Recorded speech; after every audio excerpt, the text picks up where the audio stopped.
Capítulo 9. Outra coisa que a Sra. Smith fez foi trocar as pilhas velhas do rádio por umas novas. Um pessoal da nossa antiga travessa tinha rádio, então eu conhecia.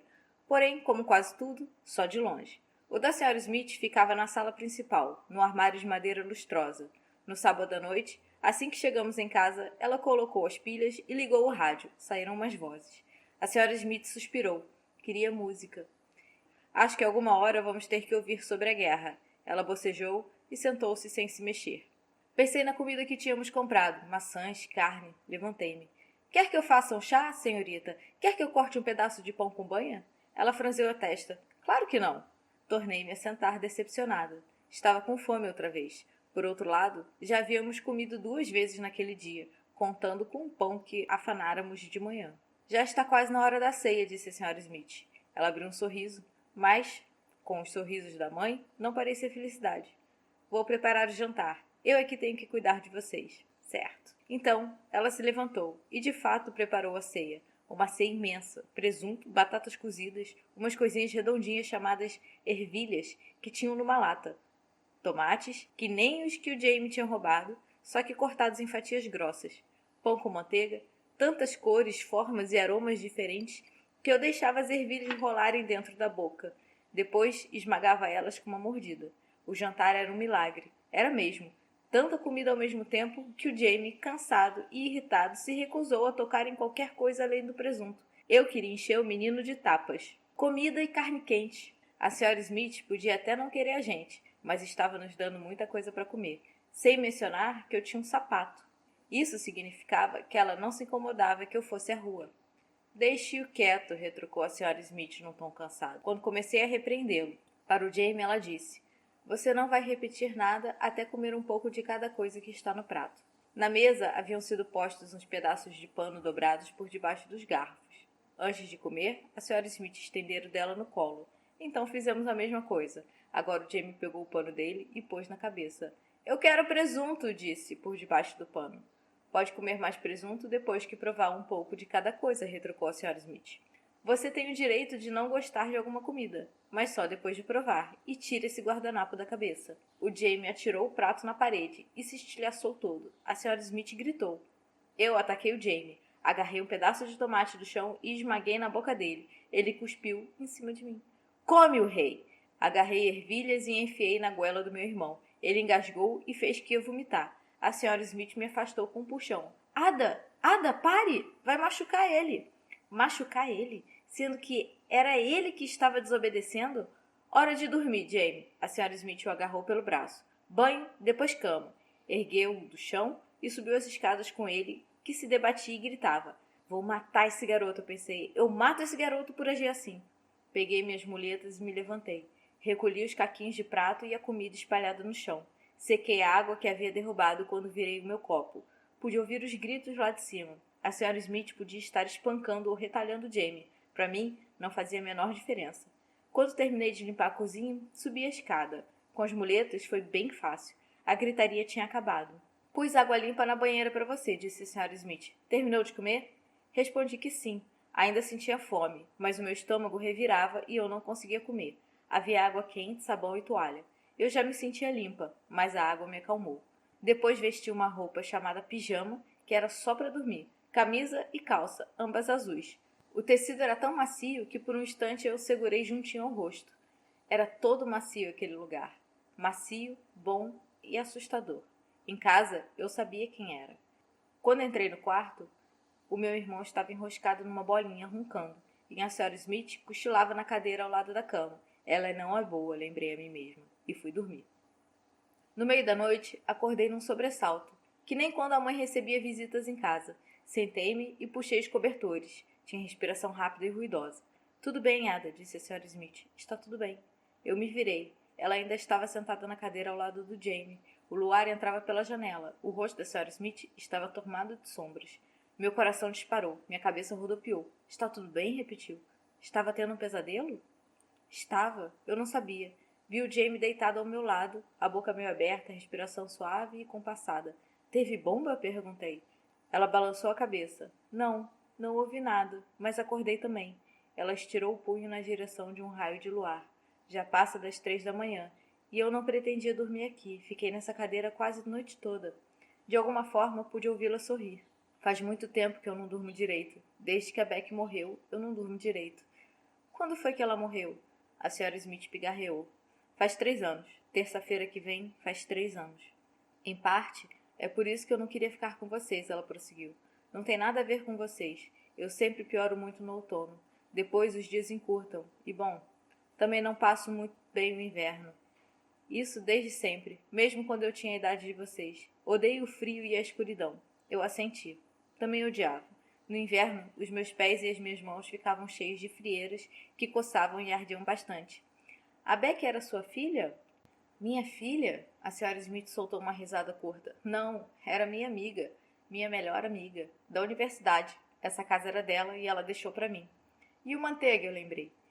Ela me deu Manteiga muito tempo antes de morrer. Queria que eu gostasse de cavalos como ela gostava. Não adiantou. Ela morreu de quê? Pneumonia. É uma doença dos pulmões. Eu assenti. Conversar com a senhora Smith tinha me tranquilizado. Soltei as mãos dos cobertores e tornei a me deitar. A senhorita podia dormir aqui? Eu disse a ela. O James estava no meio da cama. Não tinha espaço. Ela balançou a cabeça. Não, bom, talvez. Só dessa vez. Ela deslizou para o lado do Jamie e puxou os cobertores. Puxei o meu lado também, tornando a sentir o quentinho e a inesperada maciez. Acordei com o quarto já todo iluminado, o som dos sinos da igreja invadindo as janelas abertas e a voz da senhora Smith. Ah, Jamie, você fez xixi na cama. Em casa, ele nunca tinha feito aquilo. Pensei no vendedor mal encarado reclamando dos evacuados que molhavam a cama e fuzilei o Jamie com um olhar de tal modo que ele irrompeu em lágrimas. Não tem problema, disse a senhora Smith, embora parecesse aborrecida. É só lavar que sai. Na segunda-feira, a gente compra uma proteção de plástico para o caso de acontecer de novo.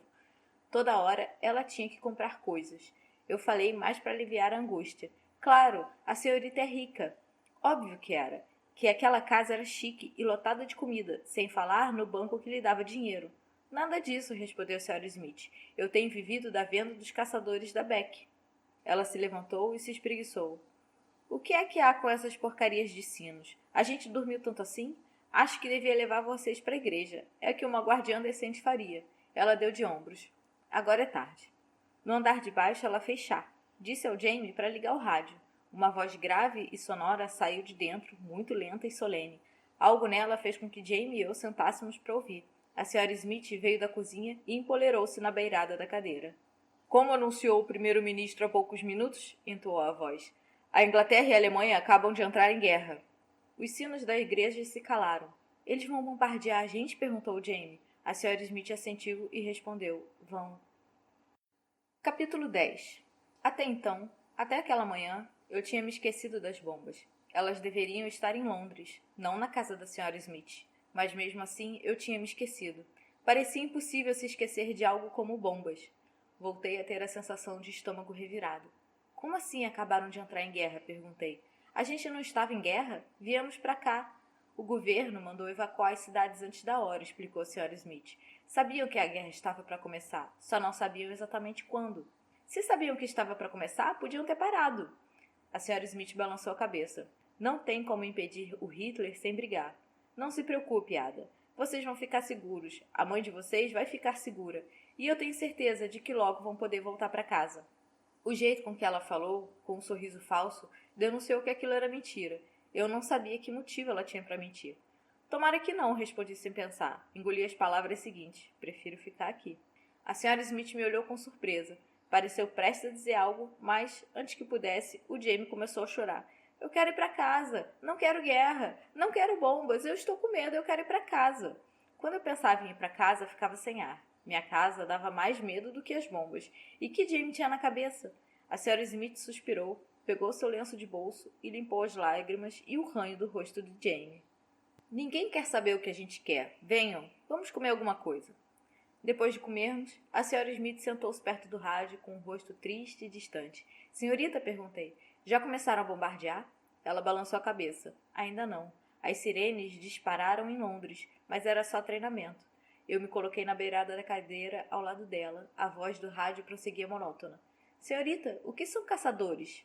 Ela parecia sonolenta. O quê?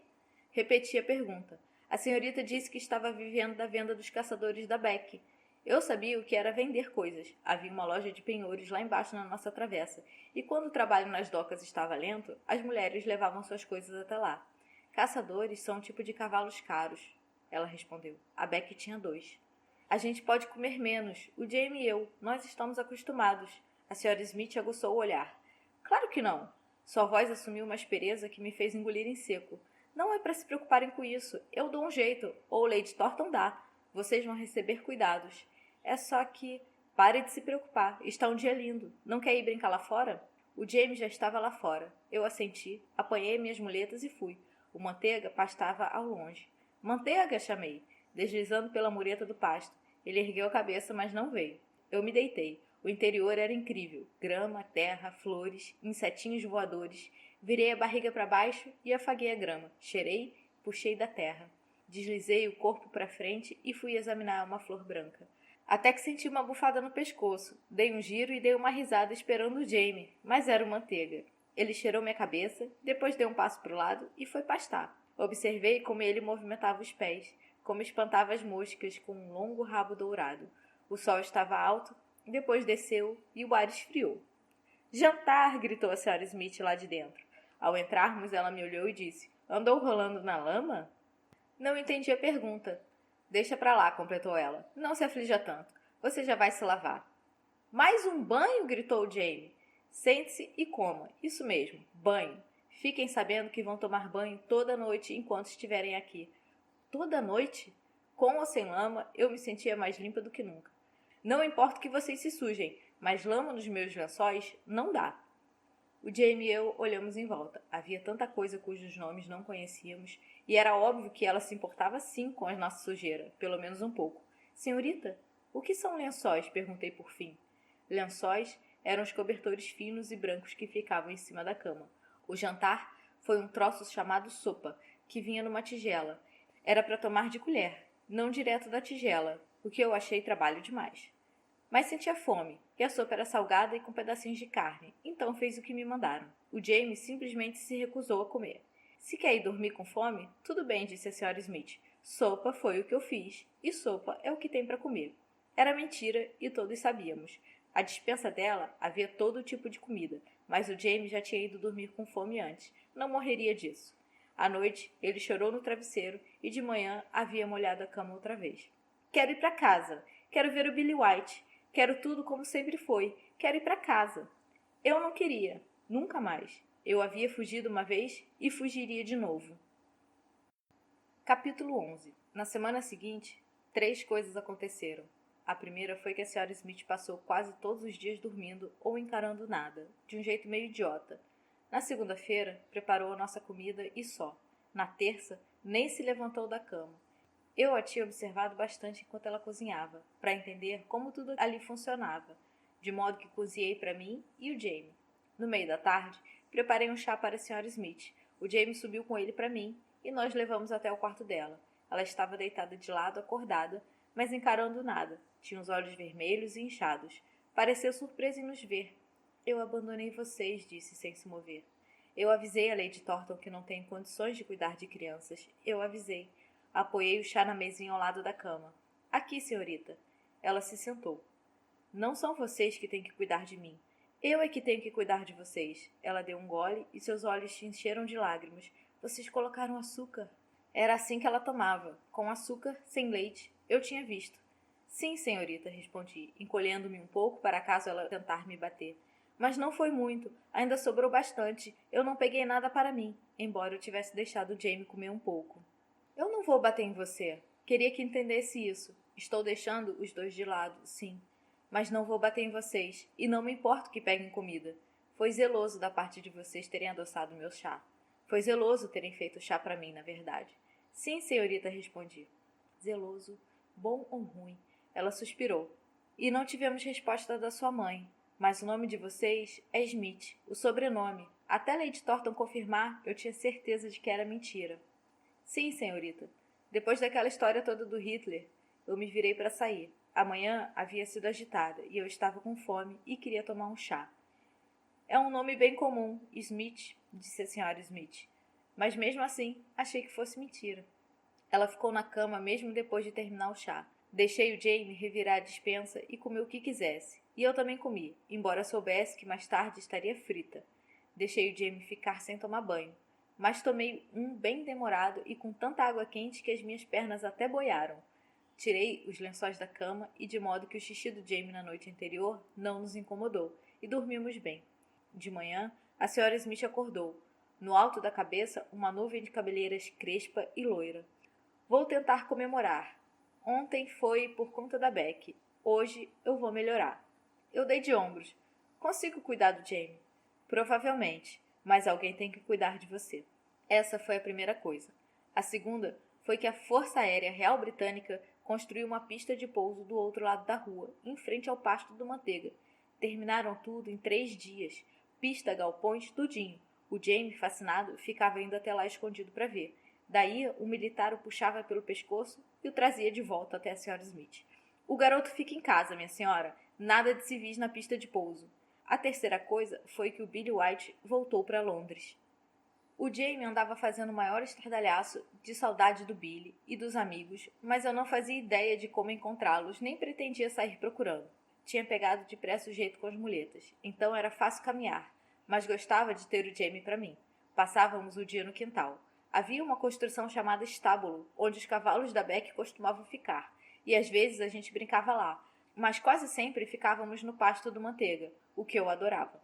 Na quinta-feira, nós 3 fomos à cidade, pois, enfim, tínhamos comido quase toda a comida. A primeira coisa que vimos foi o Billy White, com a mãe e as irmãs, esperando o trem na estação. Billy! Gritou Jamie. Correu até a família do amigo e abriu um sorriso. Você está na casa de quem? Eu estou aqui perto. E só... A mãe veio pegar a gente. Estamos indo para casa, respondeu Billy. O Jamie ficou olhando. Mas e o Hitler? Perguntou. E as bombas? Até agora não teve nenhuma bomba, argumentou a mãe do Billy, abraçando a menina mais nova.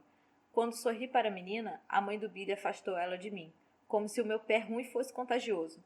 E eu não aguento ficar longe deles, não é certo. Acho que vamos enfrentar a guerra juntos. Ela me deu um olhar de esguelha. É você, Ada? Sua mãe contou que você também tinha vindo, mas eu não acreditei. Só que não vi mais você na janela. Ela me olhou de cima a baixo, sobretudo embaixo, para o meu pé cuidadosamente enfaixado. A senhora Smith lavava e trocava os curativos todos os dias. Eu não sou retardada, disse. Eu tenho o pé ruim, só isso. Não sei, respondeu a mãe do Billy, protegendo a filha. A sua mãe... Eu escrevi para ela, interrompeu a senhora Smith, aproximando-se por trás da gente. Mas talvez a senhora possa levar um recado para ela. O médico disse... O Billy interrompeu. Eu odeio isso aqui. O pessoal que ficou com a gente, eles são maus feito um bando de gatos famintos. Também odeio aqui, disse o Jamie. Virou-se para a senhora Smith. Posso ir para casa? Leva a gente para casa? A senhora Smith balançou a cabeça sorrindo como se fosse brincadeira do Jamie. Eu nunca fui a Londres, nem saberia onde ir. Para casa, insistiu Jamie. Cadê o Stefan? Perguntei. A mãe do Billy fechou a cara. Ele não vai voltar para casa. Está se achando importante, pois é. Ela me deu outra olhadela estranha. Estou muito surpresa em ver você na rua com gente comum. Achei que iam colocar você num manicômio. Pelo tom de voz ficou claro que ela queria me ver trancafiada. Seu nojo me desconcertou. Durante anos eu acenava para a mãe do Billy da janela, e ela sempre acenava de volta. Eu achava que ela fosse uma pessoa bacana. Achei que gostasse de mim. Não era o caso, óbvio. Eu não sabia o que dizer. Não sabia nem para onde olhar. A senhora Smith tocou no meu ombro, e eu me virei um pouco para poder ver a beirada da sua saia. Não aguentava mais olhar para a mãe do Billy. O trem chegou, e o Billy juntou as crianças e foi caminhando. O Jamie começou a berrar. Me levem junto! A senhora Smith segurou ele. A sua mãe quer vocês aqui. Quer vocês em segurança. Ela está com saudade de mim, respondeu meu irmão. E a Ada vai cuidar de mim. A mãe sente saudade da gente, não é a Ada, não é? Ela quer que a gente volte para casa. Engoli em seco. Talvez. Afinal das contas, comigo longe, ela não tinha ninguém para fazer chá para ela. Talvez ficasse feliz em me ver.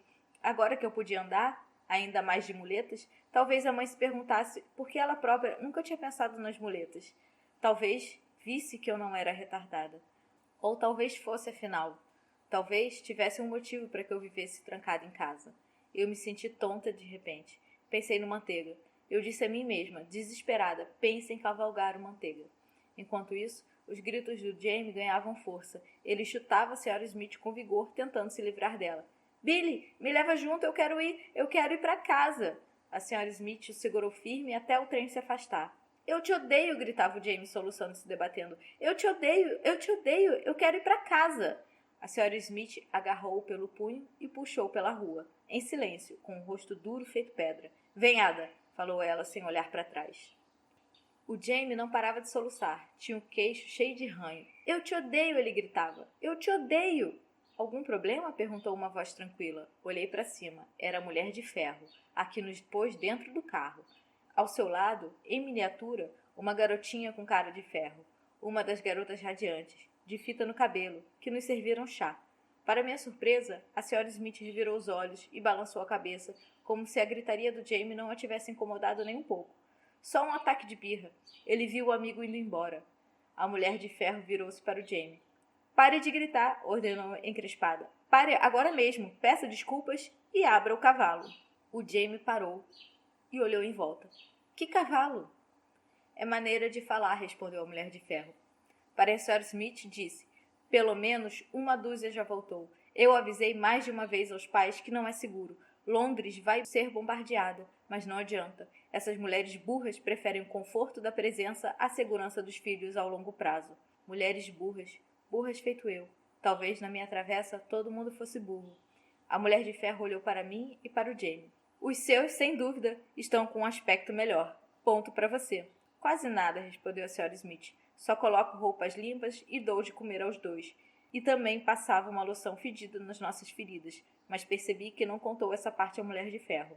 Em vez disso, pediu, hesitante. Talvez, se a senhora tiver alguma doação, ou se souber de alguém que tenha, eu não tenho condições de bancar tudo do que eles vão necessitar no inverno.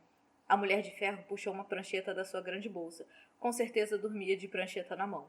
Claro, respondeu anotando qualquer coisa. Estou organizando uma arrecadação de roupas usadas na cidade. Não esperamos que o subsídio seja suficiente para cobrir suas despesas com roupas. Eles deviam ter trazido de casa. Bom, não importa. Deviam ter vindo com mais do que vieram, óbvio. A filha da cara de ferro encarava o meu pé enfaixado. Cheguei pertinho dela e expliquei. Aconteceu ontem. Levei uma pisada do nosso pônei. A garota apertou os olhos. Que mentirosa, sussurrou. A gente tem um pônei, sim. A pisada do pônei não machuca tanto assim. Já levei um monte de pisadas de pônei. Bom, ela tinha me pegado. Eu não soube o que responder, então eu mostrei a língua para ela. A menina reganhou os dentes feito um tigre em resposta. Droga. Enquanto isso, ouvi a Sra. Smith perguntar. Que subsídio? Acontece que ela seria paga para nos acolher. 19 shillings por semana. Quase uma libra. Se não era rica antes, agora estava. Soltei um suspiro profundo. Podia parar de me preocupar com o preço do meu sapato, com a quantidade de comida que comíamos. A mãe não ganhava nem perto de 19 shillings por semana. O Jamie e eu podíamos comer o quanto quiséssemos com 19 shillings por semana. Não acredito que você não sabia disso, respondeu a Mulher de Ferro. Eu tenho certeza de que expliquei. Ah, respondeu a Sra. Smith com uma risadinha. Não escutei uma palavra do que a senhora falou. Seguimos pela rua, o Jamie já contido, porém continuava choramingando. São 3 libras e 16 shillings por mês, senhorita, falei. A senhorita podia abrigar mais crianças e ficar rica. A Sra. Smith franziu o rosto. Graças a Deus eu não estou reduzida a isso. Capítulo 12.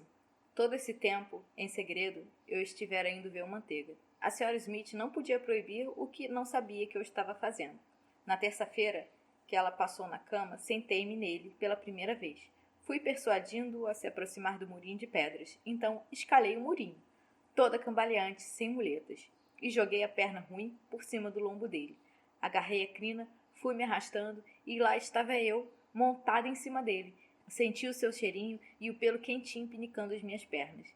Ele deu uns passos à frente, num balanceio que fez sacudirem os meus quadris. Agarrei-me à crina para me equilibrar. Tentei guiá-lo, mas não adiantou, e em pouco tempo ele abaixou a cabeça para pastar. Eu não me importei. Fiquei ali sentada quase a manhã toda, até que eu mesma senti fome, e então desci, deslizando, e entrei para comer. No dia seguinte, senti as pernas fracas, todas distendidas. Que novidade! Também não me incomodei com isso. Nem de longe era pior que andar. O estábulo continha um depósito anexo. Vivia trancado, mas o Jamie encontrou a chave embaixo de uma pedra, perto da porta. Lá dentro havia um monte de coisas que achei que eram da Beck e dos cavalos. Fui procurar tiras feitas do pônei que acompanharam o nosso trem e encontrei umas caixas cheias de pedaços de couro, alguns amarrados juntos. fui dar uma olhada melhor neles.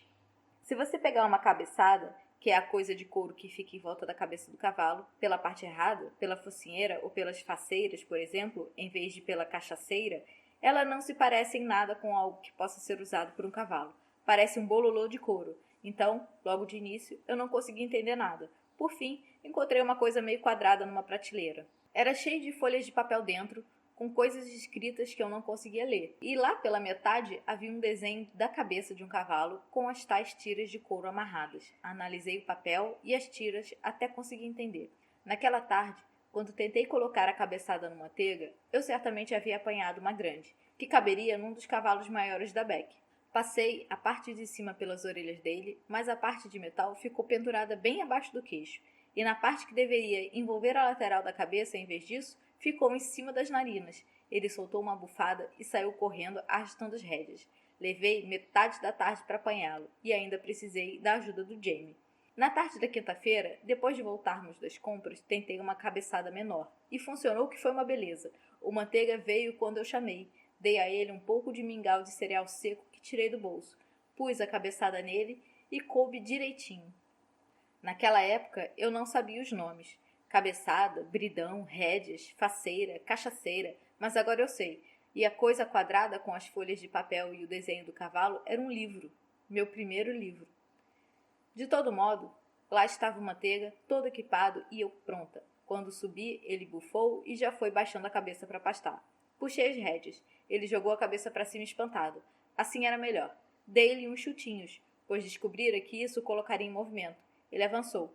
Puxei um lado da rédea e ele virou. Puxei os dois e ele parou. Tudo fácil, pensei. Cravei as pernas com mais força para tentar fazer ele correr. Ele jogou a cabeça para trás, deu um pinote e me arremessou por cima das orelhas, e eu caí de costas na grama.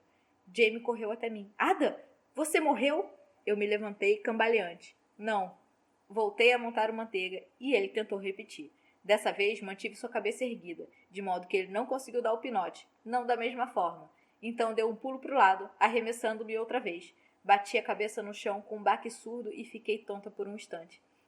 Pode tentar se quiser, disse ao Jamie. Ele balançou a cabeça. Não quero. Acho que ele não está gostando. Parei para refletir. O Manteiga podia não estar gostando naquele exato instante, pois estava acostumado a comer o dia inteiro, mas ia gostar depois, quando estivéssemos correndo pelo pasto. Saltando o murinho de pedras, ele ia gostar. Eu, desde o primeiro instante, adorei. As quedas não me assustaram. Aprender a montar era como aprender a andar. Doía, mas eu segui em frente. Se a Sra. Smith se perguntou por que minha blusa estava cheia de grama ou por que a minha saia nova tinha rasgado perto da bainha, não falou nada. Só suspirou, como de costume, jogou a blusa na tina de roupas e consertou o rasgão com uma coisinha de metal brilhante que parecia um palito de dente e um fio de linha. Por que é que ela faz esse barulho? Perguntou o James certa noite. Imitou o suspiro da Sra. Smith. A mãe nunca tinha feito aquele som. Eu dei de ombros. Ela não gosta da gente, não queria a gente, lembra? Eu tentava não dar muito trabalho, para que ela não obrigasse a mulher de ferro a nos levar embora. Lavava a louça, o James secava. Seguia tomando banho e escovando os cabelos. E fazia o Jamie ajudar também. Até o forçava a comer a comida esquisita, embora o único jeito que eu tinha para fazer isso fosse ameaçando.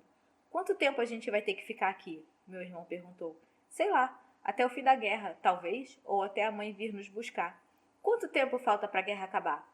Umas semanas, eu acho, talvez mais. Eu quero ir para casa. O Jamie repetia isso o tempo todo, e eu já estava cansada de ouvir. Virei para ele. Por quê? Perguntei, quase cuspindo a palavra. Mantive a voz baixa, mas fui arrebatada por uma raiva que desconhecia.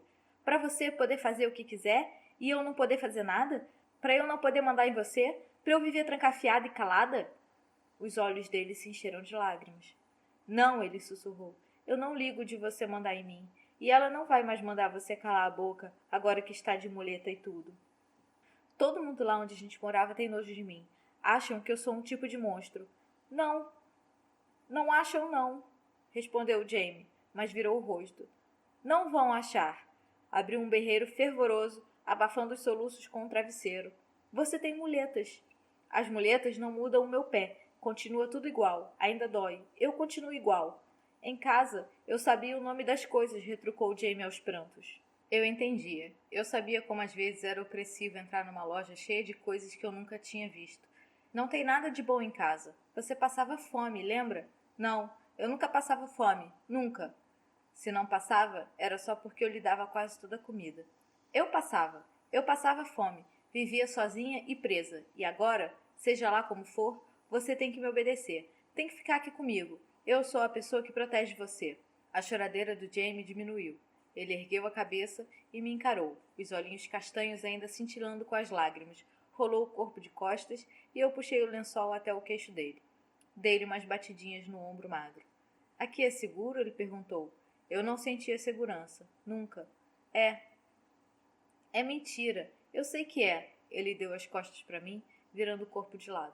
Fiquei deitada de barriga para cima, estirada, respirando o aroma da madressilva que entrava pelas janelas abertas. As cortinas esvoaçavam sobre as paredes azul clara, e eu não sentia fome. Dormi. Capítulo 13. Na nossa ida seguinte à cidade, vimos um imenso cartaz colado no muro de tijolos próximo à estação do trem. O Jamie parou para olhar. O que é que diz? A Sra. Smith leu em voz alta, apontando cada palavra com o dedo. Sua coragem, sua disposição e sua determinação nos levarão à vitória. Que idiotice, respondi. Parece até que o trabalho todo é da gente. A Sra. Smith me olhou e riu. Tem razão. Devia ser nossa coragem. Nossa coragem, nossa disposição e nossa determinação nos levarão à vitória. Sem sombra de dúvida. Vou escrever para o Departamento de Guerra e sugerir a alteração. Eu não sabia se era sério ou não. Odiava quando eu não entendia ela. É melhor eu não subestimar você, não é? Perguntou a Sra. Smith.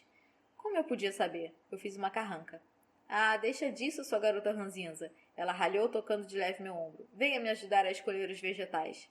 O Jamie puxou meu braço, apontando para o outro lado da rua, e eu vi o Stephen White, de braço dado com um senhor muito velho. Na verdade, percebi, era o velho que se apoiava no Stephen. Amigo seu? Perguntou a Sra. Smith. Não, respondi. É o irmão do Billy. A Sra. Smith assentiu. Pode ir falar com ele. Senti-me estranha indo falar com ele, mas de fato queria saber por que o Stephen não tinha voltado para casa com a família. Atravessei a rua. Ele me viu, parou, e na mesma hora o velho também parou, voltando os olhos estranhos e opacos para mim. Que bom, disse o Stephen apontando para as muletas. Você devia ter arrumado isso antes. Pensei nele me carregando pela estação, e o meu rosto esquentou. Quem é? Resmungou o velho. Com quem está falando? Gente nova? Pois o velho babão estava me olhando bem na cara. O Stephen pigarreou. É a Ada, lá da travessa. A Ada. Não é assim que se faz uma apresentação adequada, reclamou o velho. Não ensinei a você? Sim, senhor. O Stephen White respirou. Senhor, permita-me apresentar a senhorita Ada Smith de Londres. Ada, esse é o coronel Robert Macpherson, reservista do exército britânico. Estou morando com ele. O velho abanou uma das mãos. Agora você aperta minha mão, senhorita Smith. Se vem do mesmo lugar que esse rapaz, tampouco teve alguém para lhe ensinar boas maneiras. A senhorita aperta minha mão e diz, prazer em conhecê-lo, coronel Macpherson. Toquei-lhe a mão enrugada e seca. Ele agarrou a minha e chacoalhou. Diga, prazer em conhecê-lo, coronel Macpherson, ordenou. Prazer em conhecê-lo, coronel Macpherson. O prazer é meu, senhorita Adams Smith. Já que é amiga do Stephen, apareça para o chá. Ele soltou minha mão. Esfreguei-a na saia. Não porque a mão do velho estivesse suja. Não estava. Mas porque tocar um estranho era uma coisa bastante esquisita. O Stephen sorria como se achasse graça em tudo aquilo. Por que é que você não foi para casa? Perguntei. Ah, ele disse olhando de relance para o coronel Macpherson. A minha mãe achou melhor eu ficar aqui por um tempo. Não achou nada. Ela falou... O Stephen me deu um tapa forte no braço. Fixei os olhos nele. Ele inclinou a cabeça para o velho, com uma carranca. O que, inquiri? Falo depois. Depois, está bem? Tá, assenti meio intrigada. Já do outro lado da rua, vi a Sra. Smith e o Jamie parados diante de um segundo cartaz. Este aqui é melhor, dizia o Jamie. A liberdade está em perigo, leu a Sra. Smith. Defenda com todo o poder. Era melhor. O que é poder? Perguntei. Vou poder tomar chá, respondeu Jamie. Não. Bom, sim, disse a Sra. Smith. Mas nesse caso significa força, energia. Defenda com todas as forças. A liberdade está em perigo, gritou Jamie, disparando a correr e abanando os braços no frenesi. A liberdade está em perigo. Defenda com todas as forças. O que é liberdade? Perguntei quando a Sra. Smith e eu caminhávamos. Eu diria que é o direito de decidirmos coisas sobre nós mesmos, a respeito da nossa própria vida. Feito hoje de manhã, quando a gente decidiu vir para a cidade? É mais ou menos como você decidir o que quer, sei lá, ser advogada, quando crescer, ou talvez professora, ou que quer morar no país de Gales. Se a Alemanha invadir, a gente provavelmente ainda vai poder fazer compras, mas talvez não possa tomar outro tipo de decisão. Como de costume, não entendi a maior parte, mas estava cansada de tentar. O Stephen White tem que morar com um velho rabugento, eu disse. Percebi. É uma pena ver o coronel com um aspecto tão frágil. Ele era um dos amigos que caçava raposas com a Beck. Era o tipo que caçava, atirava e pescava. Eu não imaginava que ele fosse tão velho. Ele me forçou a encostar na mão dele e estremeci. São boas maneiras. Foi o que ele falou. A senhora Smith abriu um sorriso. Eu não entendi por quê. Que criança desconfiada, ela disse, ao que fiz uma carranca ainda maior. Ela agarrou a ponta da minha trança e sacudiu. Sua coragem, sua disposição e sua determinação. Estava falando errado. Que raiva! Levarão você à vitória, minha querida. Chegamos ao verdureiro. O James esperava pela gente segurando a porta da loja. Dei um chicoteio com a trança para que a senhora Smith a soltasse. Não perguntaria mais o significado de palavra nenhuma. Estava muito cansada das palavras, mas a senhora Smith me olhou e respondeu mesmo assim. Vitória significa paz. Capítulo 14. Alguns dias depois, a professora que tinha nos acompanhado no trem veio informar que as aulas na escola começariam. Não havia um prédio grande o bastante para abrigar as crianças evacuadas, de modo que os evacuados teriam que usar a escola da vila. Os alunos regulares teriam aulas com as suas professoras das 8 ao meio-dia, e os evacuados seguiriam de 1 às 5 da tarde, com as professoras evacuadas. A professora ensinou a senhora Smith o caminho da escola. Nos vemos na segunda-feira à tarde, disse ao Jamie, levantando-se para sair. Nós estávamos todos sentados na sala, nas cadeiras roxas, macias e no sofá. A senhora Smith tinha feito chá. Ela abriu um sorriso intrigado para a professora e completou. A Ada também, claro. Não sei qual foi a cara que eu fiz, mas o Jamie e a professora ficaram de queixo caído. A professora fechou a boca primeiro. A Ada não está na nossa lista. Avisei isso à senhorita quando dei o endereço da mãe deles. Só temos o Jamie listado. A Ada não pode ir para a rua, disse meu irmão. Isso é besteira, respondi enfurecida. Era só em Londres, e você sabe disso. Mas não para a escola. Eu nunca tinha ido. Nunca tinha pensado em ir. Mas por que não? Poderia ir de muletas. Não era tão longe assim. A senhora Smith falou que a lista não tinha importância, que a listagem, sem dúvida, era imprecisa e que, além disso, muitas crianças já haviam retornado a Londres. Tinha que ter um lugar para mim. Lugar tem, respondeu a professora devagar. Mas será que é apropriado? Ela se levantou e apanhou um livro na estante da senhora Smith. Aqui, disse, abrindo o livro e mostrando-o para mim. Leia um pouco para nós. Eu olhei a página. As fileiras e símbolos dançavam e se embaralhavam diante dos meus olhos. Olhei para cima. A professora assentiu. A senhora Smith se aproximou e me abraçou. Tentei me desvencilhar, mas ela apertou forte. Está vendo? Concluiu a professora baixinho. Ela não é educável. Eu não sabia o que significava educável. Não sabia se eu era ou não educável. A Ada só nunca recebeu ensino, respondeu a senhora Smith. Está longe de ser burra. Merece uma chance. A professora balançou a cabeça. Não seria justo com os outros. Quando ela se foi, a porta bateu de leve. A senhora Smith agarrou os meus ombros com as duas mãos. Não chore, não chore. Ela está errada. Eu sei que você é capaz de aprender. Não chore. Por que eu choraria? Eu nunca tinha chorado. No entanto, quando eu me desvencilhei da senhora Smith, lágrimas brotaram nos meus olhos e correram pelo meu rosto. Por que eu estava chorando? Queria socar alguma coisa, atirar algo no chão, gritar.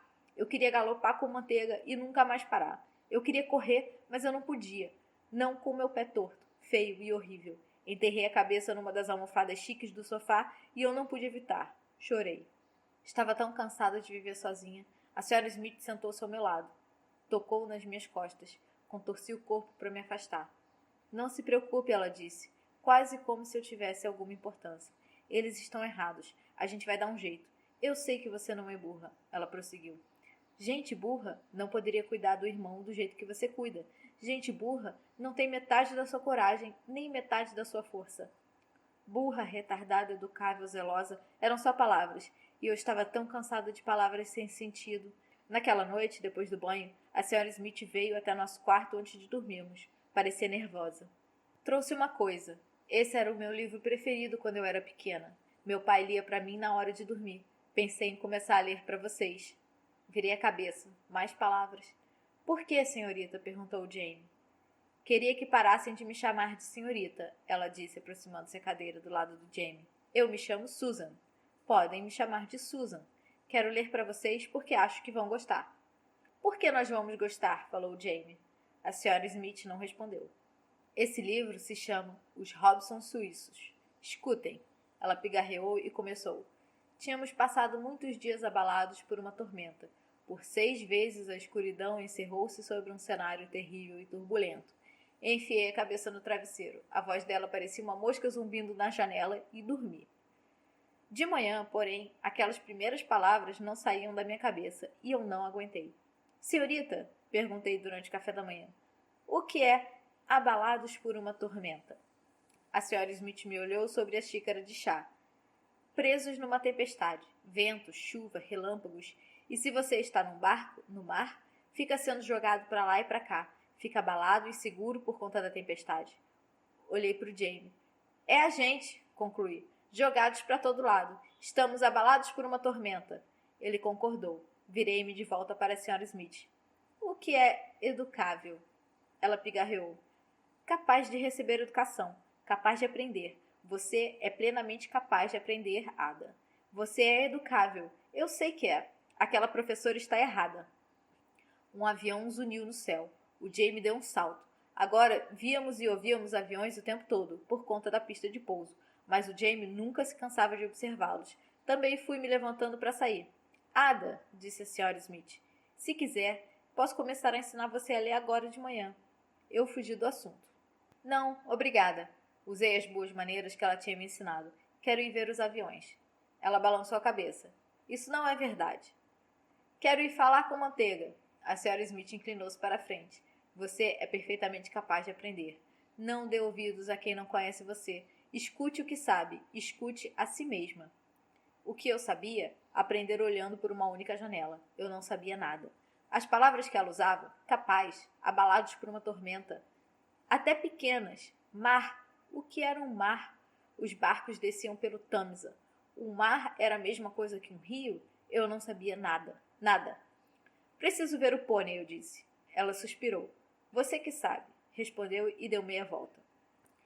Eu tinha encontrado uma escova no depósito e passei a escovar todo o pelo dourado do Manteiga. Voavam poeiras e fiapos de pelos, e eu via que ele gostava. Bom, não é? Manda a coceira embora.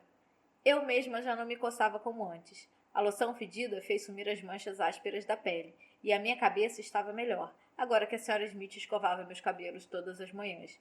Fazia uma trancinha que ia descendo pelas minhas costas para que ficasse mais arrumado, não caísse na minha cara com o vento, nem embaraçasse a noite. Ela me escovava que nem eu escovava Manteiga, o que era estranho, por mais que eu pensasse sobre isso.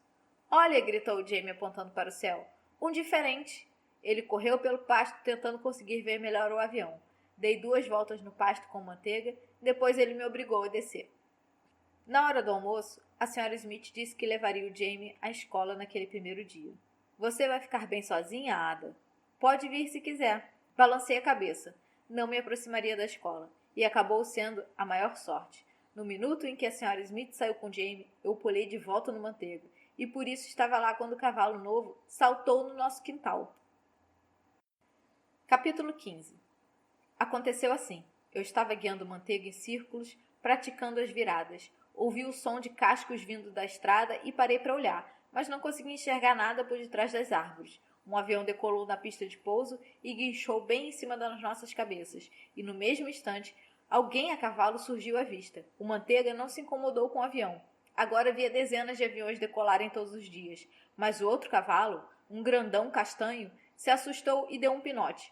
O cavaleiro puxou as rédeas com força para evitar que o animal corresse, mas ele tornou a virar o corpo, deu um salto para frente, saiu da estrada e entrou no acostamento, quase batendo o peito no murinho de pedras no nosso quintal. O cavaleiro foi jogado com força para fora da cela, e o cavalo, frenético, deu um pulo repentino e saltou o muro. O cavaleiro deu umas cambalhotas para o lado e desapareceu. O cavalo galopou direto até o Manteiga, as rédeas voando, os estribos soltos batendo nas laterais. O pônei se agitou e deu um giro me jogando longe, e juntos eles correram para o outro lado do pasto. Ficaram um tempo galopando, os idiotas, mas não prestei atenção. Corri até o cavaleiro o mais depressa que meu pé ruim permitiu e reconheci. Era a garotinha de cara de ferro, a que tinha me provocado. Ela estava caída no acostamento, com a cara enfiada na grama lamacenta. Eu pulei o murinho com dificuldade, enquanto ela, piscando os olhos, rolava o corpo.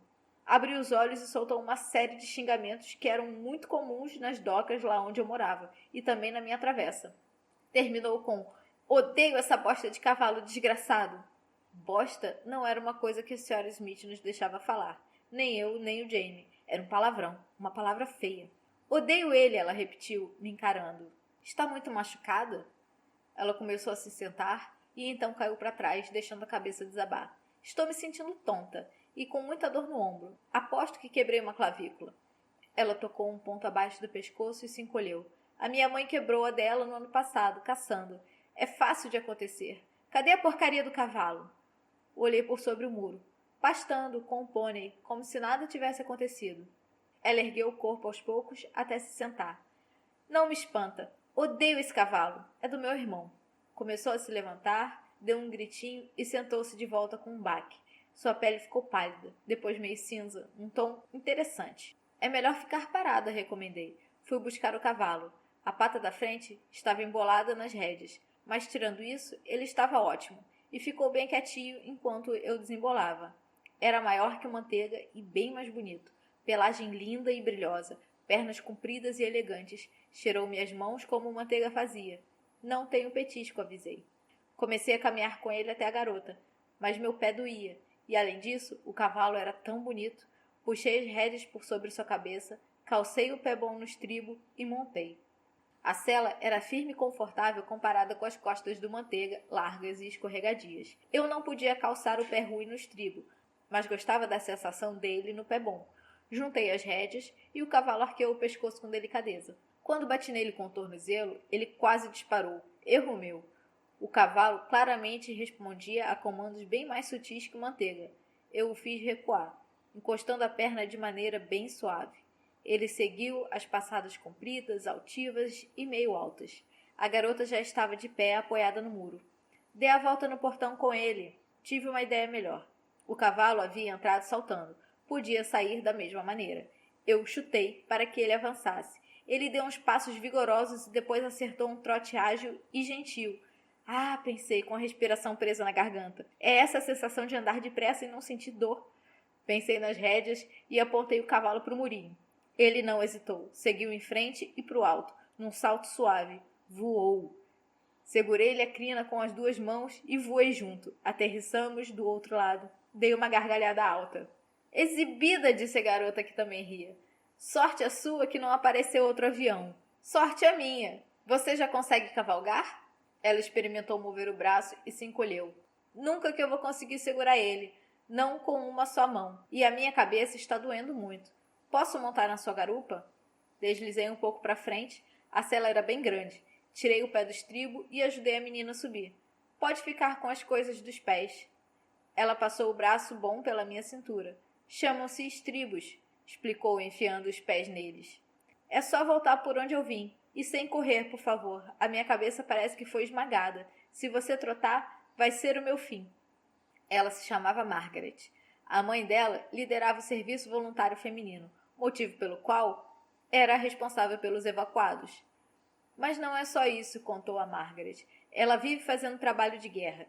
Está tentando se manter ocupada para não ter tempo de se preocupar com o Jonathan. Quer vencer a guerra sozinha, antes que ele se meta na luta." O Jonathan, irmão da Margaret, estava aprendendo a pilotar aviões na outra pista de pouso, bem distante. Tinha saído de Oxford para isso, ela explicou. "Você fala que nem os nossos evacuados", ela disse, o mesmo sotaque engraçado. "Para mim, é você que fala engraçado." Ela riu. "Pode ser, mas você sabe montar. E os nossos evacuados, quer dizer, os que estão morando com a gente, eles todos morrem de medo de cavalo. Onde você aprendeu a montar lá em Londres?" "Não aprendi. Estou aprendendo sozinha aqui." "Bem, você é muito boa." "Num cavalo chique como esse, qualquer um seria. O nosso pônei me derruba meia dúzia de vezes por dia." "Pôneis são cobras, víboras traiçoeiras. Você precisa ver o que o meu apronta." O cavalo em que estávamos era o caçador do irmão dela. e a mãe a estava obrigando a levá-lo para se exercitar. Só até eu voltar para a escola, explicou. O que deveria ter sido semana passada. Só que estão transferindo a escola, evacuando, eu acho, e vai demorar a começar. Eu odeio esse cavalo, odeio, e ele me odeia. Com qualquer pessoa, ele é um cordeirinho. A mamãe não acredita em mim, e ele piora quando está sozinho, e não se deixa conduzir pela minha égua, então eu fico presa brigando com ele, sozinha, 1 hora por dia. Todo o pessoal do estábulo se alistou, e o Grimes está entulhado de trabalho e não tem ninguém para ir comigo. Todo aquele falatório, do qual eu só entendi metade, de repente pareceu cansar Margaret. Ela desabou sobre o meu ombro.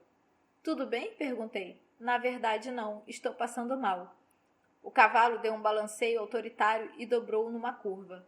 Eu esperava que ele soubesse onde estava indo. Parecia saber, e além do mais, a Margaret não estava indicando nada diferente. De repente, ela ficou molenga. Desejei estar sentada atrás, para poder estabilizá-la.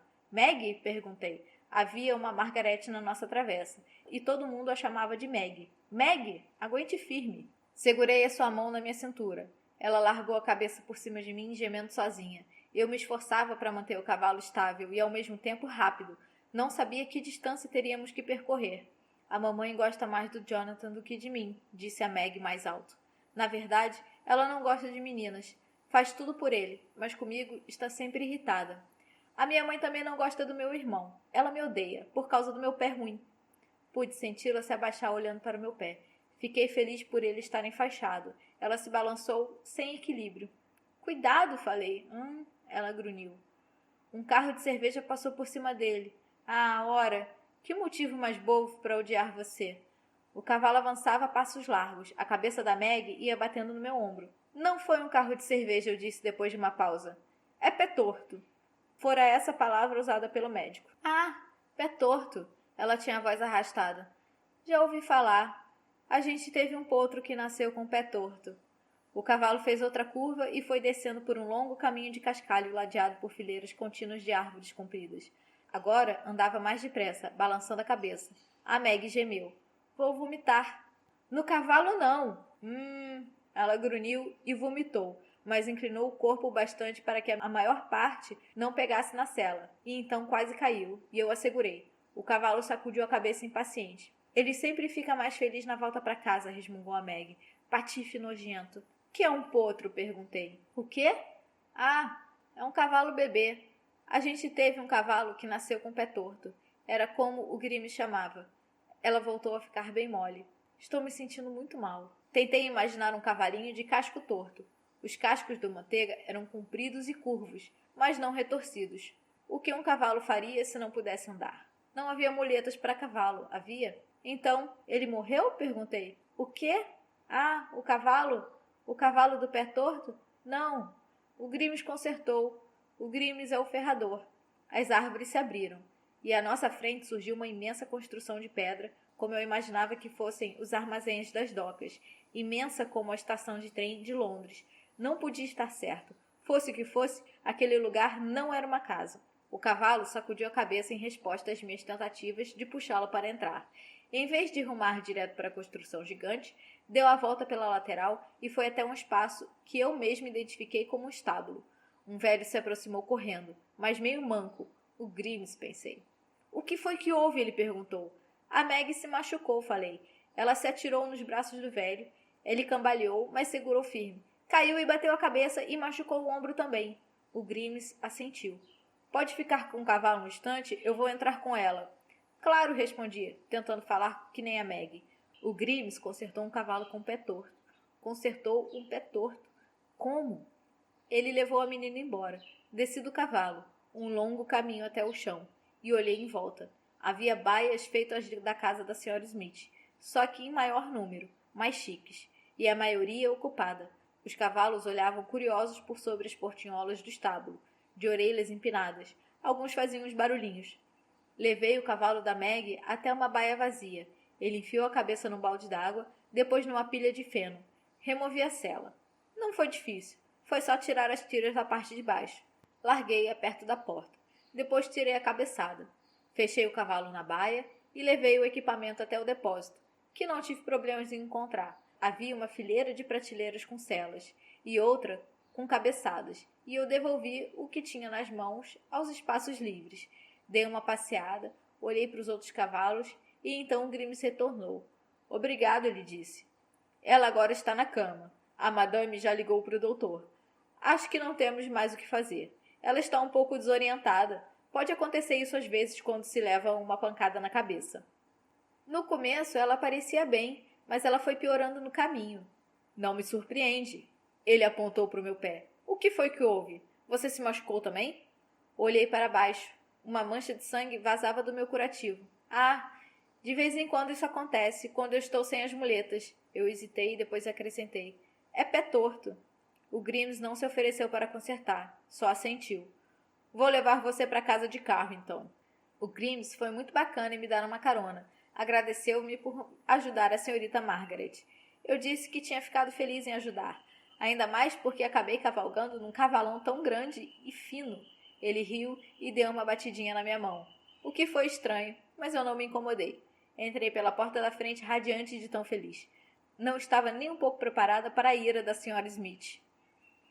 Capítulo 16.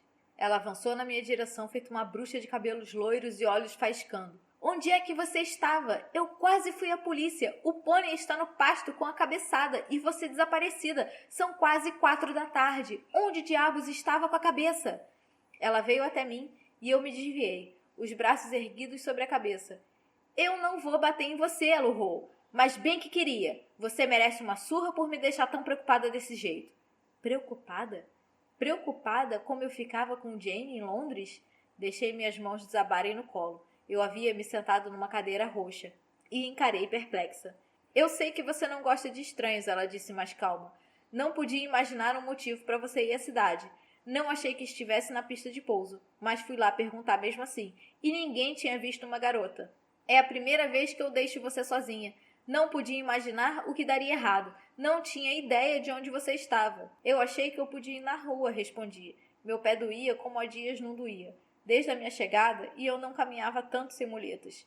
Tinha também um arranhão no braço, que deixara um risquinho de sangue. Você não pode sair sem me avisar, explicou a senhora Smith. Parecia menos furiosa, mas ainda assim era imprevisível. Você tem que me dizer onde vai. Como eu poderia? Tive que ajudar a Meg, respondi. Contei a ela sobre o cavalo, o avião que assustou e a queda da menina. A senhora Smith deu uma bufada. Meg? Quem é Meg? Tentei explicar, contei sobre o cavalão, a casa e o estábulo. A ilustre Margaret Thornton, indagou a senhora Smith com os olhos arregalados. Filha da Lady Thornton? Dei de ombros. Acho que sim. Ela tem um irmão chamado Jonathan. A garota que estava com a Lady Thornton na semana passada, no mercado? Fiz que sim com a cabeça. A senhora Smith sentou-se na outra cadeira. Quero a história completa.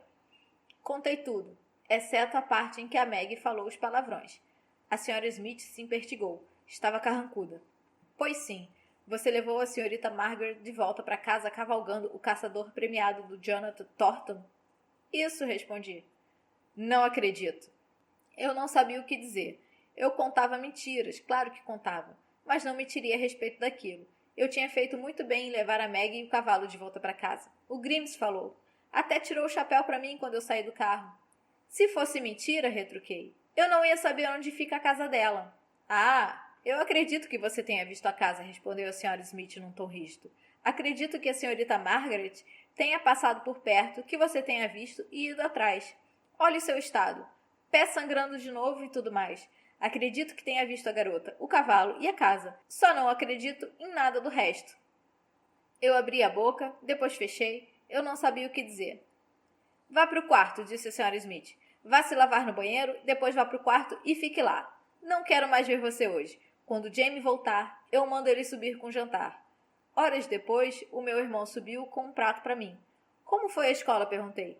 Odiei, respondeu ele de olhar abatido. Não volto lá nunca mais. Mais tarde, a senhora Smith subiu com aquele livro horrível. Sentou-se na cadeira perto do Jamie e abriu o livro sem olhar para mim. Também a ignorei. O Jamie se encolheu debaixo das cobertas. O que é que acontece depois? Perguntou, como se desse importância à história. Você vai ver, respondeu a senhora Smith com um sorriso. Abriu o livro e começou a ler. Na manhã seguinte, na hora do café, o Jamie tornou a dizer que não ia voltar para a escola. É claro que vai voltar, retrucou a senhora Smith. Você quer aprender a ler. Daí vai poder ler os Robsons suíços sozinho. Prefiro que a senhorita leia para mim, ele disse num tom doce, com um olhar comprido. A senhora Smith sorriu. Passou pela minha cabeça que eu odiava os dois. Naquela tarde, no pasto, só consegui fazer o Manteiga andar umas passadas lentas. Tentei, dei-lhe chutes e apertão com as pernas. Até arranquei o galho de uma árvore e açoitei o lombo dele. O Manteiga deu uma guinada para frente e avançou, meio cambaleante, mas quase na mesma hora voltou a se arrastar. Ele não tinha culpa por não ser elegante feito o cavalo do Jonathan, mas eu tinha certeza de que ele podia ser melhor se tentasse. A senhora Smith abriu a porta dos fundos. Ada, vem aqui, por favor. Pois sim. Fingi que não tinha ouvido e dei meia volta com Manteiga para ficarmos de costas para ela. Ada, ela tornou a chamar. Tem visita para você. A Meg? O Grimes? A mãe? Desci do Manteiga, removi a cabeçada. Não levaria outra bronca por tê-lo deixado com ela. Manquei até as minhas muletas apoiadas na parede e rumei para casa o mais rápido que pude. A visita era Lady Thornton. Estava sorrindo. Ficava diferente quando sorria. Ela veio agradecer, explicou a senhora Smith com uma voz estranha e dura. Parei na porta e encarei as duas, o pé direito escondido atrás do esquerdo. Como é que ela está? Perguntei para quebrar o silêncio. A Meg, quer dizer. A Lady Thornton, a mãe da Meg, deu uma batidinha no espaço ao lado dela no sofá. Eu me sentei, cruzei as mãos e deslizei o pé ruim até ficar atrás do bom. Está bem melhor hoje. Obrigada, respondeu a mulher. Acordou com dor de cabeça, mas já sabe quem é e aonde está. Ela parecia bem quando se levantou da queda e foi piorando no caminho. A Lady Thornton assentiu. Pancadas na cabeça podem ser assim mesmo. Ela disse que não se lembra muito do que aconteceu.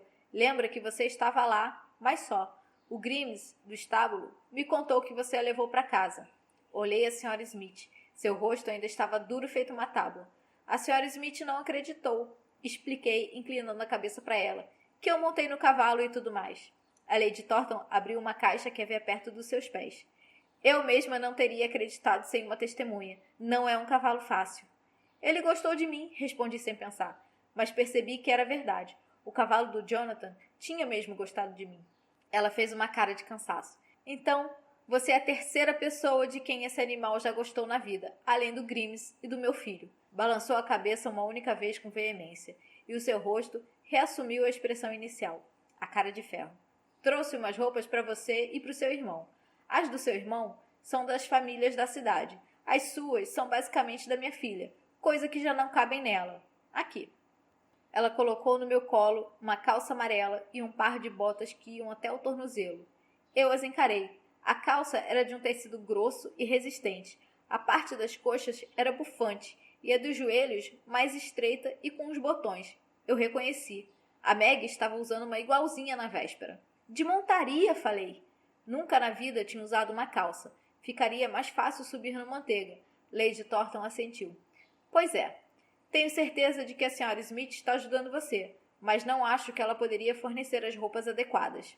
Não ajudei, explicou a senhora Smith baixinho. Ela fez tudo sozinha. A Lady Thornton me olhou de cima a baixo. A Margarete vai ter que passar uns dias na cama. Só vai poder voltar a cavalgar depois que retornar à escola. Mas se você tiver alguma dúvida sobre cavalos, pode ir quando quiser ao nosso estábulo e perguntar ao Grimes. Sei que ele vai ajudar. Percebi que ela oferecia a ajuda de outra pessoa. O Manteiga não quer correr, eu expliquei. Eu não sei o que fazer. Com uma risadinha e uma batidinha no meu joelho, ela se levantou. Persistência. Os pôneis são teimosos até entenderem quem é que manda. Aproveite as novidades. A senhora Smith levou a Lady Thornton até a porta. Quando retornou, sentou-se no lugar dela. Me desculpe, disse. Depois de um instante de pausa, não foi a minha intenção chamar você de mentirosa. Claro que foi, dei de ombros. Eu sou uma mentirosa. Eu sei. Ela começou a esvaziar a caixa de roupa. Shorts para o Jamie, suéter, camisas, e então se endireitou. Não, está errado. Eu não sei com certeza. Nós duas sabemos que você mente às vezes, mas não posso afirmar que isso faz de você uma mentirosa. Está entendendo o que eu quero dizer? Blusa, suéter, saias para mim, um vestido vermelho de manga rendada, casacos de inverno. Toquei no casaco da menina, o casaco da Meg. Eu ainda vou estar aqui no inverno? Não sei. Você entendeu o que eu acabei de dizer? A diferença entre mentir e ser mentirosa? Dei de ombros. A senhora Smith insistiu. Se alguém precisa mentir, ou se acha que precisa, para preservar a própria segurança, não acho que isso faz da pessoa uma mentirosa. Foi isso o que achei que tinha feito ontem. Eu estava errada. Eu não queria falar a respeito. Por que a escola da Meg é longe? Perguntei. Por que ela não vai para a escola do Jamie? As pessoas ricas põem os filhos em internatos. A Margarete não vai ter que sair da escola aos 14 anos para trabalhar, que nem a maioria das crianças. Vai estudar até os 16 ou 17 anos. Se até lá a guerra já tiver acabado, ela provavelmente vai entrar numa escola de boas maneiras. Pode ser até que entre numa universidade. Que tipo de escola a senhorita frequentou? Um internato. Não porque minha família fosse rica. Não era. Eu era inteligente e meu pai era do clero. E algumas escolas oferecem bolsas de estudo às filhas inteligentes dos clérigos. O que é um clérigo? Você sabe. Um pároco. Um homem que dirige uma igreja. O você sabe me refreou de outras perguntas. Igreja é onde ficam os sinos. Isso, confirmou a Sra. Smith. Só que agora elas não vão mais poder soar os sinos, só em caso de invasão, como alerta. Eu alisei a calça. Amanhã iria usá-la. A bota esquerda também.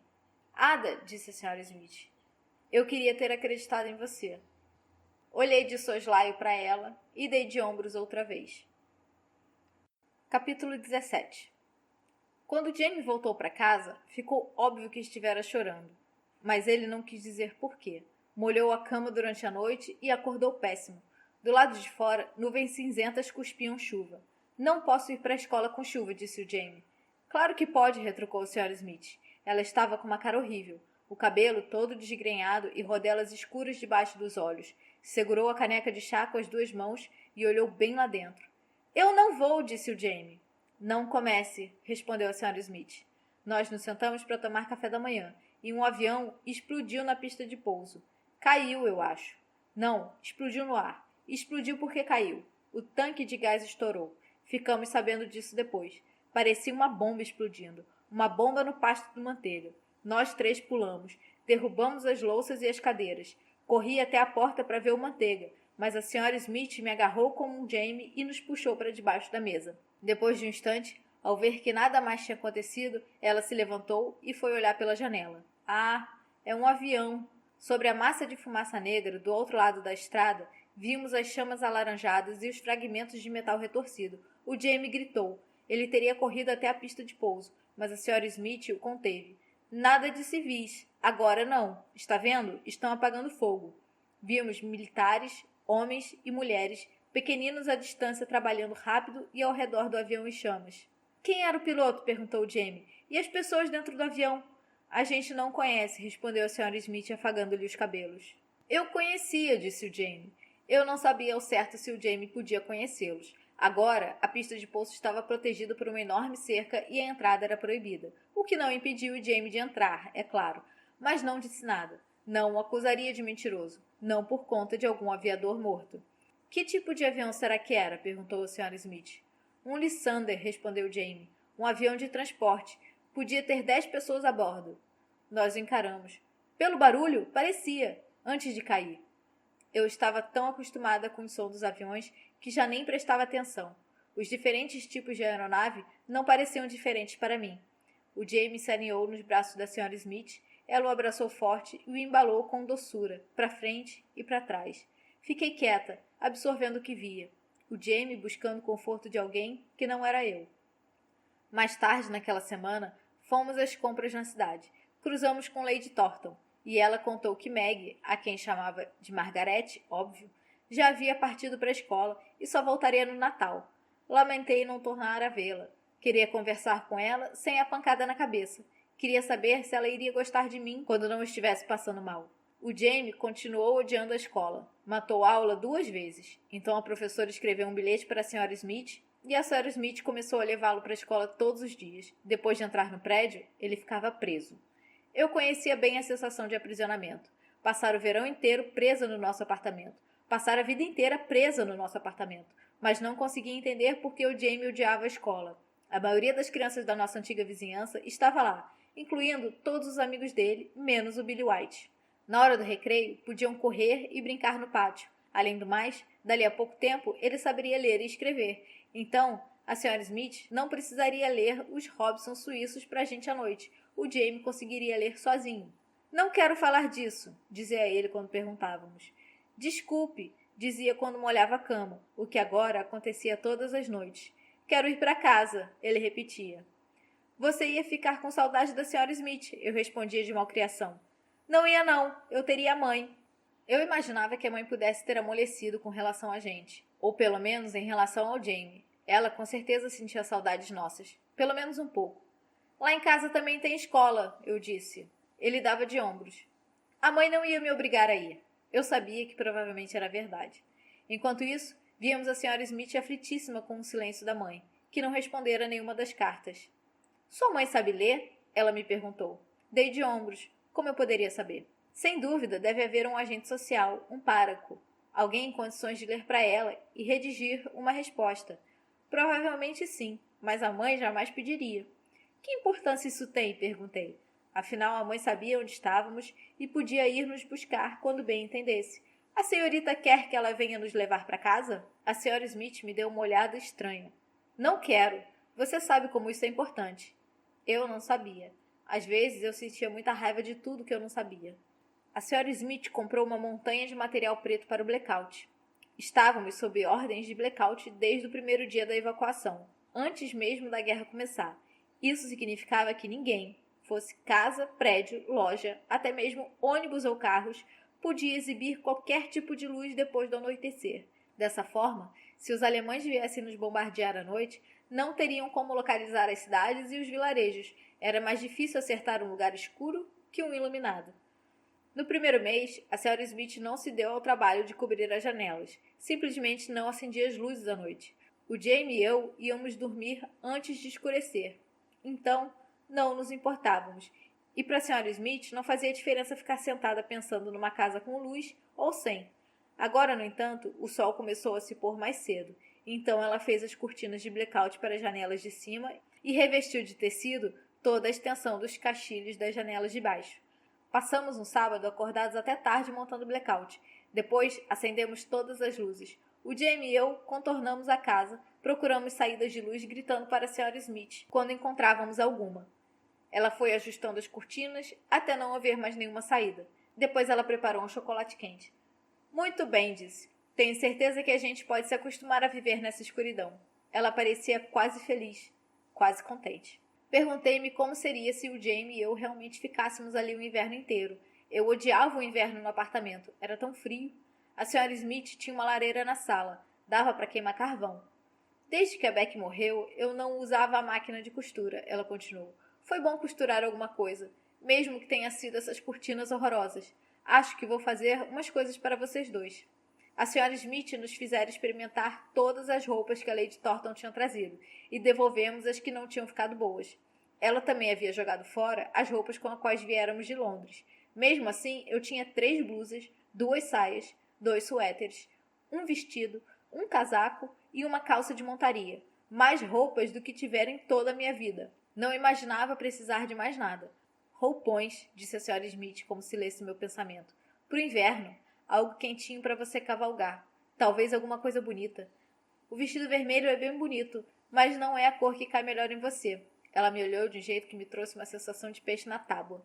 Azul, talvez, ou um verde garrafa. Verde é uma cor que combina com seu tom de pele. De veludo. Eu adorava o vestido de veludo que tinha quando criança. Odeio veludo, respondi. Ela riu. Você não faz ideia do que é veludo, não sabe nem se está usando uma calcinha de veludo. Ada, isso é a maior lorota. Por quê? Não quero a senhora fazendo coisas para mim. Ela fechou o sorriso. Por que não? Dei de ombros. Tinha mais do que precisava. Na verdade, mais do que me deixava confortável. Eu ainda era a menina no espelho da estação do trem. A menina idiota trancafiada atrás da janela. A retardada. Usar os refugos da Meg estava de bom tamanho, mas eu tinha consciência dos meus limites. O James se aproximou. A senhorita faz um veludo para mim? O sorriso da Sra. Smith retornou. Não faço não. Para você, vou fazer algo masculino e robusto. O Jamie assentiu. Que nem no livro? No livro, os imbecis dos Robsons suíços estavam sempre descobrindo e bolando coisas. Era feito mágica, isso sim. O pai achava uma pena não ter trigo para o pão, e de repente eles davam de cara com um trigal inteiro. Ou topavam com um porco selvagem correndo pela floresta, bem na hora que sentiam vontade de comer bacon. E construíram um moinho para moer o trigo e fazer farinha, e um defumadouro para o porco, com pregos e madeira que simplesmente calhavam de ter à mão. O Jamie adorava. Toda noite pedia mais. Eu estava cansada daqueles idiotas vivendo numa ilha com tudo que desejavam. Se nunca mais ouvisse uma palavra, não daria a mínima. A senhorita não vai ter tempo de fazer nada pra gente, falei. A gente não vai ficar aqui tanto tempo assim. A senhora Smith fez uma pausa. A guerra não parece estar caminhando muito depressa. Sei. Cada vez mais crianças evacuadas retornavam a Londres, mas não nós. Não ainda. A senhorita vai ficar contente em se livrar da gente. A senhorita nem queria a gente para começar. A senhora Smith suspirou. Ada, será que não dá para a gente ter uma noite feliz? Não podemos tomar chocolate quente juntos e ficar contentes? Eu sei que disse que não queria evacuados, mas já expliquei que não tinha nada a ver com vocês. Eu não rejeitei vocês. Todo mundo tinha rejeitado. Eu coloquei a minha caneca na mesa. Eu odeio chocolate quente, resmunguei, e fui para a cama. Foi a senhora Smith, e não eu, quem viu a marca no pulso do Jamie. Capítulo 18. Estávamos jantando e o Jamie esticou o braço para pegar outro pedaço de pão. E a senhora Smith o agarrou. O que é isso? Ela perguntou. Quando ela puxou a manga da camisa do Jamie, viu a marca vermelha e profunda no pulso dele. Isso me fez lembrar do dia em que eu o amarrei no nosso apartamento, só que era pior. A pele tinha sido esfolada até sangrar. Estava horrível. O Jamie mais que depressa recolheu o braço. Nada, respondeu Disse, baixando a manga de volta. Não é nada. O que foi que aconteceu? Ele não quis contar. Alguém machucou você? Perguntei. Alguém amarrou você? Algum menino da escola? O Jamie encarou o prato, deu de ombros. Ah, pelo amor de Deus, disse a Sra. Smith. Fale. Não pode deixar os outros maltratarem você. Diga o que houve de errado para que a gente possa ajudar. Ele não quis falar, nem mais tarde deitado na cama comigo. Você tem que me contar, eu disse tentando convencê-lo. Eu cuido de você, lembra? Ele se recusou a falar.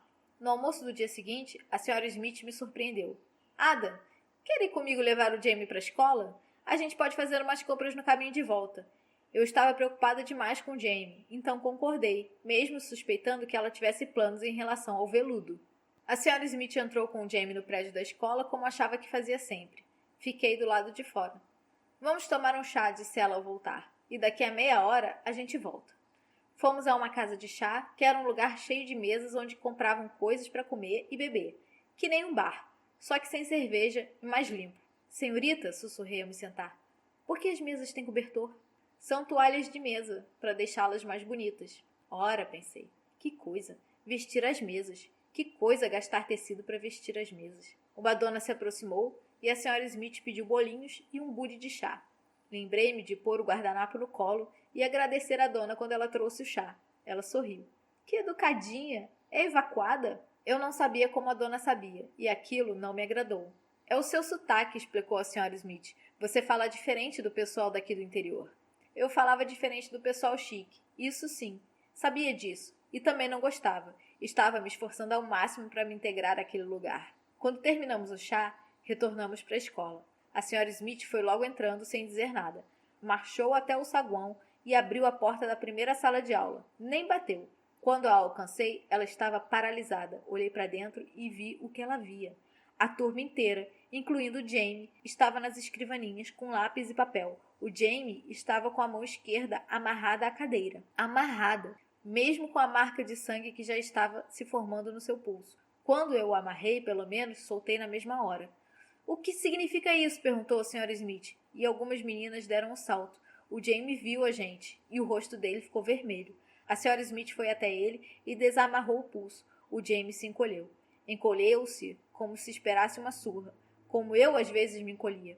Jamie, me perdoe, eu deveria ter vindo antes, disse a senhora Smith, abraçando-o. O Jamie chegou pertinho dela e começou a chorar. Eu, durante toda a cena, fiquei congelada na porta. A maioria dos alunos ficou congelada nas suas mesinhas. Os únicos sons foram o choro do Jamie e o murmúrio da senhora Smith, que eu não conseguia entender. A professora se mexeu de maneira brusca. Avançou furiosa até a senhora Smith. Agradeço se não interferir. Toda vez que viro as costas, ele começa a usar essa mão. Não vou aceitar. Se me obedecesse, não precisaria ser amarrado. A senhora Smith ficou firme e tinha os olhos faiscantes. Por que ele não pode usar essa mão? A professora deixou escapar um som sofrido. Eu não a reconhecia, embora imaginasse que tivesse vindo no nosso trem. Era uma mulher mais velha, de cabelos grisalhos trançados ao redor da cabeça, óculos de aro redondo e uma saia bem justa. Ao gemer, formou a boca num círculo perfeito, tal qual os óculos. Parecia um peixe. É a mão esquerda. Todo mundo sabe que essa é a marca do demônio. Ele quer escrever com a mão esquerda, não com a direita. Estou treinando o menino do jeito que deve ser. Nunca ouvi tamanha tolice, vociferou a senhora Smith. Ele é canhoto, só isso. É a marca do demônio. A senhora Smith respirou fundo. Quando estudei em Oxford, meu professor de teologia, o Dr. Henry Leete Goodrich, era canhoto. Não é a marca do demônio. O próprio Dr. Goodrich me explicou que esse temor em relação aos canhotos não é nada mais do que uma superstição boba e um preconceito infundado. Não há nada na Bíblia contra o uso da mão esquerda. Podemos escrever a ele e perguntar se a senhora quiser. Enquanto isso, se a senhora não permitir que o Jamie use a mão que ele preferir, eu vou tomar providência em relação aos ferimentos que o menino recebeu. Eu odiava quando ela usava palavras tão grandiosas que eu não conseguia acompanhar. Quando foi que a senhora esteve em Oxford? Indagou a professora do Jamie, desconfiada. Eu me formei em 1931. A professora pareceu desconcertada, mas não recuou por completo. A senhora não tem permissão de entrar na minha sala de aula sem bater. Não é permitido. Não vou voltar a fazer isso desde que não haja motivo. A senhora Smith abraçou o Jamie e então se levantou. Vou pedir que o Jamie me conte tudo. Não quero vê-lo ridicularizado, menosprezado ou punido de qualquer forma que seja por usar a mão esquerda. A professora deu uma fungada. A senhora Smith me orientou a ir embora com ela. Eu queria esperar no saguão para ter certeza de que a professora não voltaria a amarrar o Jamie na mesma hora, mas a senhora Smith disse que tínhamos que sair. Abalei um pouco o orgulho dela. Vamos deixar que ela o recupere. Eu não entendia o porquê. Eu podia ter avisado que ele odeia ser amarrado, disse a ela, mas na verdade não entendia por que motivo a professora o havia amarrado, então expressei a minha dúvida. A senhora Smith suspirou. Ada, com que mão você come quando segura o garfo? Eu ergui a mão direita. Essa aqui. Por quê? Por que não usa as duas? Essa aqui é melhor. Pois é, o Jamie come com a outra mão, a esquerda, sempre. Essa é a mão que é melhor para ele. Eu achava que sim, mas nunca tinha reparado, nunca dei importância. E daí? E daí que ele agora está aprendendo a escrever. E é muito mais difícil escrever com a mão diferente do que usamos para comer. Vou te mostrar quando chegarmos em casa. Ela abriu a porta principal da escola e nós saímos. Um vento frio remexia umas folhas mortas nos degraus. Na Bíblia, as pessoas boas ficam à direita de Deus e as ruins ficam à esquerda, antes de serem atiradas no inferno. Então, algumas pessoas idiotas, completei. Isso, ela sorriu. Alguns idiotas acham que a condição de canhoto vem do inferno. Não vem, vem do cérebro. Que nem o homem de quem a senhorita falou? Hã? Ah, do Dr. Good. Isso. Ele é professor régio de teologia na Universidade de Oxford, onde eu estudei. E ele é canhoto que nem o Jamie? A senhora Smith deu uma bufada. Não faço ideia. Nunca fiz aula de teologia, nem cheguei a conhecer o sujeito. Ela tinha mentido, e eu a olhei de esguelha. Então a senhorita não estudou em Oxford? Falei, fosse lá o que aquilo significasse. Claro que estudei. Cursei matemática. Fomos andando pela estrada. Pé torto é assim? Perguntei. Como ser canhoto? De certa forma, você nasce desse jeito. Não, quer dizer, é que nem o que a professora falou, a marca do demônio? Isso explicaria tudo, imaginei. Ada, claro que não. Como pode pensar uma coisa dessas? Eu dei de ombros. Achei que de repente fosse por isso que a mãe me odiasse. A senhora Smith tocou meu ombro. Sua voz saiu fraca. Ela não... Tenho certeza de que não. Ela parou de caminhar e se virou para mim. Eu não sei o que dizer, confessou depois de uma pausa. Não quero mentir para você, e não sei a verdade. Talvez fosse a coisa mais honesta que alguém já tinha me dito na vida. Se sua mãe realmente odeia você, continuou a senhora Smith, ela está muito errada em sentir isso. Afastei aquela ideia. Não tinha importância, tinha? Umas folhas deslizaram ligeiras nas pontinhas das minhas muletas. Meu pé ruim balançou no ar. Recomecei a descer a rua, e depois de um instante, a senhora Smith veio atrás. Vai cavalgar o manteiga quando chegar em casa? Acho que sim. Ainda não consigo fazer ele trotar. Persistência é o que a Lady Thornton diz. Eu tinha perguntado. Persistência era não desistir de tentar. Capítulo 19. No dia seguinte, antes da escola do Jamie, a Sra. Smith foi conosco até os Correios para requerer as nossas carteiras de identidade. Coisa da guerra. Todos tínhamos que carregar a identidade para todo canto, pois, se os alemães invadissem, o governo pediria para ver as nossas carteiras de identidade e saberia quem era alemão e quem era inglês. Havia outra maneira de saber, porque os alemães falavam uma língua diferente. Foi o que a Sra. Smith explicou. Enquanto aguardávamos na fila, ela contou que as pessoas do mundo inteiro falavam línguas diferentes, não só da forma como eu falava diferente da Meg, mas com palavras totalmente diferentes. O Jamie quis ouvir palavras diferentes, então a Sra. Smith falou umas pra gente. Explicou que era latim, a única outra língua que ela sabia falar. Mas é uma língua morta, ela disse. Ninguém mais fala latim. Era óbvio que aquilo era mentira, já que ela mesma estava falando, mas eu não disse nada. Se a gente matar todos os alemães, disse Jamie, a língua deles vai morrer. Bum! Fingiu atirar num alemão. A Sra. Smith franziu os lábios, mas não o repreendeu, pois agora éramos os primeiros da fila. Em vez disso, informou ao homem do balcão seu nome e aniversário e disse que não era casada nem tinha emprego. Então ela nos empurrou para frente. Ada Smith e James Smith estão morando comigo. O homem do balcão sorriu. Sobrinha e sobrinho, hein? Deve ser ótimo ter uma família hospedada em casa. Dá para ver a semelhança, não há dúvida. A menina tem seus olhos. Não, são evacuados. O sobrenome é coincidência. Não sei a data de nascimento deles, não estava nos papéis e as crianças não sabem me dizer. O homem franziu a testa. Rapaz e moça, grandes desse jeito e não sabem o dia que nasceram? São retardados? Enfiei o pé direito atrás do esquerdo e encarei o chão. É claro que não, respondeu a Sra. Smith. Que comentário mais ignorante. O homem não se abalou com o tom dela. Bom, está tudo muito bem, mas o que é que eu ponho nos formulários? O governo exige uma data de nascimento. Não tem nenhum campo de não sei informar. Ponha 5 de abril de 1929 para a Ada. Depois de me perguntar o que eu me lembrava do Jamie quando bebê, a Sra. Smith já havia concluído que eu devia ter uns 10 anos. Para o Jamie, ponha 15 de fevereiro. Ela olhou para nós. De 1933. Temos quase certeza de que ele tem 6 anos. O homem ergueu a sobrancelha, mas fez o que ela mandou. O que é que significa tudo isso? Perguntei quando voltamos para casa. O aniversário é o dia em que a gente ganha presentes, respondeu Jamie num tom tristonho. E que o nosso chá vem com bolo. E na escola você usa o chapéu de aniversário. Eu me lembrava das perguntas da Sra. Smith sobre as nossas datas de nascimento, assim que a gente chegou, mas eu nunca tinha ouvido falar em chapéu de aniversário. Acontece que era coisa da escola. Na escola do Jamie, a professora anotava o aniversário num calendário grandão. Então, o aniversariante, no dia, usava um chapéu e recebia a atenção de todo mundo. Quando o Jamie disse que não sabia a data do próprio aniversário, a turma riu dele. Isso ele não tinha contado pra gente. Mas agora a gente tem aniversário, disse ele alegre. E o que a senhorita falou pro homem, vou contar para a professora hoje à tarde. Daí ela vai anotar no calendário. Ele sorriu para a Sra. Smith. Qual dia que foi? 15 de fevereiro de 1933. Não é o seu aniversário de verdade, falei. Mas é quase, respondeu a Sra. Smith. 15 de fevereiro era o aniversário do meu pai, e o Jamie pode usar. Seu pai morreu? Não. Pelo menos não que eu saiba. Acho que os meus irmãos me avisariam. Não tem problema o Jamie dividir. O ano só tem 365 dias, e tem muito mais gente que isso no mundo. Muita gente faz aniversário no mesmo dia. Mas não é um aniversário de verdade. Não, não é. A Sra. Smith se agachou para me olhar nos olhos. Quando eu descobrir a data de nascimento verdadeira de vocês, mudo as carteiras de identidade, está bem? Eu prometo. Tudo bem. Não me incomodava uma mentirinha temporária. Como é que a senhorita vai descobrir? Ela estreitou as narinas.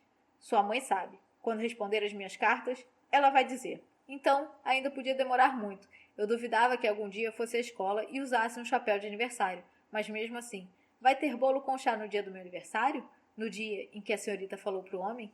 Vai, respondeu a Sra. Smith. Seu olhar foi varrido por uma tristeza súbita, mas tão depressa que eu jamais teria visto se não tivesse olhando para ela naquele instante. Tristeza, pensei. Como eu sabia que era tristeza? Por que a Sra. Smith estava triste? Era o aniversário da Beck, ela disse. Vai ser bom ter um motivo para voltar a comemorar. Que mentira, respondi. Eu não estava com raiva, mas sabia que era mentira. Ah, A Sra. Smith forçou uma risada. Não é uma mentira. Vai ser difícil para mim, mas quero muito voltar a ser feliz.